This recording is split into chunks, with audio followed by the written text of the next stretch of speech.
Nah, ini contohnya di samping seperti ini atau begini. Tapi kalau yang laki-laki cukup seperti ini atau begini boleh, tapi tidak begini, gitu ya.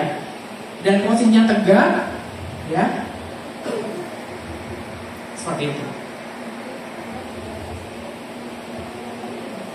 Oke, kita mulai ya simulasinya. Di sini ceritanya saya sebagai presenternya dan Adifa sebagai narasumbernya. Oke, kamera, rolling, and action. Assalamualaikum warahmatullahi wabarakatuh. Apa kabar Sobat Sakinah semua dimanapun Anda berada? Semoga senantiasa sehat selalu dan makin produktif berkarya dari hari ke hari.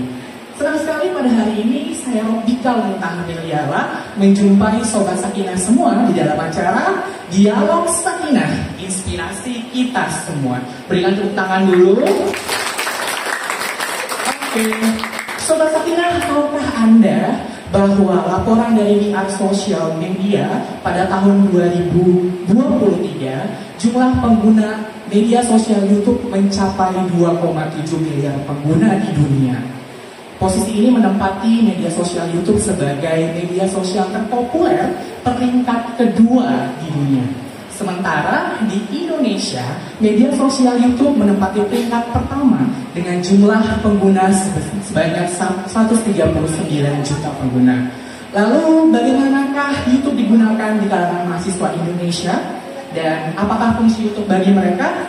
Kali ini kita kedatangan bintang tamu atau narasumber ke studio yang merupakan mahasiswa Universitas Bina Sarana Informatika jurusan Ilmu Komunikasi yang akan membagikan pengalamannya dengan media sosial YouTube. Kita sambut bersama Adifa Damayanti. Berikan tangannya pemirsa di studio dan pemirsa yang berada. Apa kabar Adifa nih? Alhamdulillah baik. Alhamdulillah baik. Sedang sibuk apa aja nih akhir-akhir ini? Aku sibuk apa ya? Jadi akhir-akhir ini tuh aku lagi sibuk karena semester 6 ya di kuliah. Aku lagi sibuk kegiatan, beberapa kegiatan dan juga tugas-tugas aku yang cukup banyak. Tapi alhamdulillah sejauh ini masih saya dapat. Oke, alhamdulillah. Semester berapa Kak Adifa? Aku semester 6 loh teman-teman. Semester 6. Oke, pertanyaan pertama untuk Kak Adifa nih. Sudah 6 semester berkuliah di BPSI. Apa sih arti media sosial menurut Adifa? Kalau menurut aku itu media sosial buat aku tuh ya, buat aku pribadi, media sosial itu sangat amat penting digunakan atau kita bisa melihat update zaman ke zaman atau dunia sekarang itu lewat media sosial. Dimana aku juga terbantu lewat media sosial. Apalagi YouTube loh Pak. Teman-teman juga harus tahu media sosial itu, apalagi YouTube bisa membuat kita tuh banyak wawasan lagi. Kita bisa belajar lewat sana.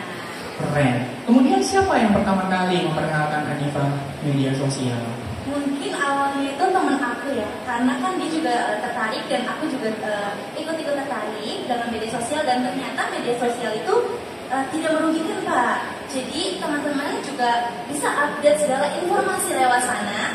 Mungkin dari TV juga ada, tapi YouTube mungkin lebih gampang diakses karena kan bisa di mana aja kita buat ya Pak ya. Jadi kalau untuk yang pertama itu teman saya memperkenalkan, akhirnya saya mencari lebih dalam lagi tentang media sosial. Oke, ngomong-ngomong Adifa tinggal di mana nih? Oh, aku deket nih di Bogor, Bojonggede. Ada yang tahu nggak? Iya. Ada yang tahu teman-teman Bogor di mana? Jauh ya dari Depok ya, tapi dengan di Bogor juga. Oh, tuh ada temennya dari Bogor juga. Lalu kalau di pemukiman tempat Adifa tinggal, infrastruktur dan internetnya berjalan lancar kan? Alhamdulillah sejauh ini untuk segala internet atau jaringan operator berjalan dengan lancar. Oke. Dan kapan Adifa pertama kali membuka media sosial atau membuat media sosial? Untuk pertama kalinya saya ingin pas mau masuk SMK, karena dimana itu sudah harus ada tugas yang dimana saya harus mengupload sebuah file atau tugas saya di YouTube. Jadi di situ saya membuat sebuah media sosial di YouTube. Jadi pertama kali yang dibuat Kak Adifa media sosial YouTube ya? Betul. Oke. Lalu apakah Adifa juga menggunakan untuk kegiatan perkuliahan sekarang? Iya, jelas. Karena untuk dari SMK saya dan hingga saat ini kuliah, karena ada beberapa tugas yang harus diupload atau dikerjakan lewat YouTube. Dan menurut Adipa, kenapa sih YouTube di Indonesia penggunanya banyak sekali? Kira-kira faktornya apa aja kalau menurut Adipa? Kalau itu sebenarnya faktornya banyak ya, tapi kalau pandangan aku yang sudah aku lihat itu karena pertama nih ya, YouTube itu sangat amat mudah untuk diakses. Betul nggak teman-teman? Betul atau enggak? Oke. Dimanapun kamu bisa akses asal ada internet, itu kamu bisa ngebuka apapun itu untuk belajar, untuk refreshing otak. Jadi itu alasan kenapa pengguna YouTube itu banyak. Oke. Kemudian sejauh ini untuk keperluan apa aja Adipa menggunakan YouTube? Untuk keperluan bisnis kah, refreshing saja kah, atau yang lainnya? Boleh ceritakan kepada teman-teman semua? Boleh. Jadi untuk pertama untuk keperluan aku yang penting seperti tugas atau oh ya aku juga dulu zaman aku SMK aku pernah buka jualan gitu loh kayak baju pre-love, kayak baju-baju yang aku pakai aku jualin lewat sosial media, itu juga bisa banget untuk bisnis. Terus kalau misalnya aku lagi stres banget nih, aku biasanya tuh nonton-nonton kartun atau dengerin selawatan juga di sana bisa teman-teman.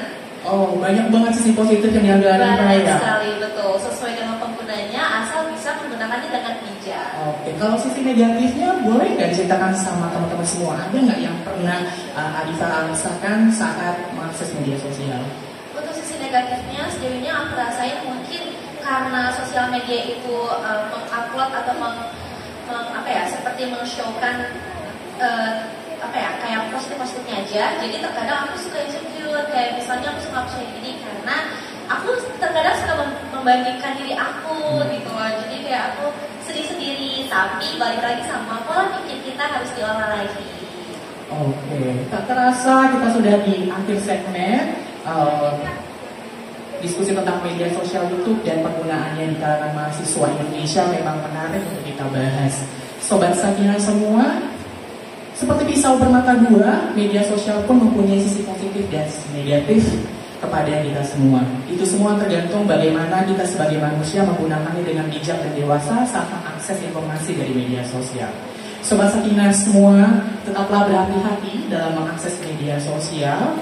Perhatikan waktu dan konten yang diakses, jangan sampai kebablasan dan tetap menjadi pengguna internet yang sehat. Saya Romikal Muntaha Miliala beserta tim Tabateng bertugas memohon maaf atas segala keterbatasan yang ada. Kami pamit undur diri. Jangan lupa like, comment, and subscribe akun YouTube Dialog Sakinah. Sampai jumpa di episode mendatang. Terima kasih. Kira-kira seperti itu. Dan teman-teman silahkan belajar dulu skripnya. Nanti bisa didampingi.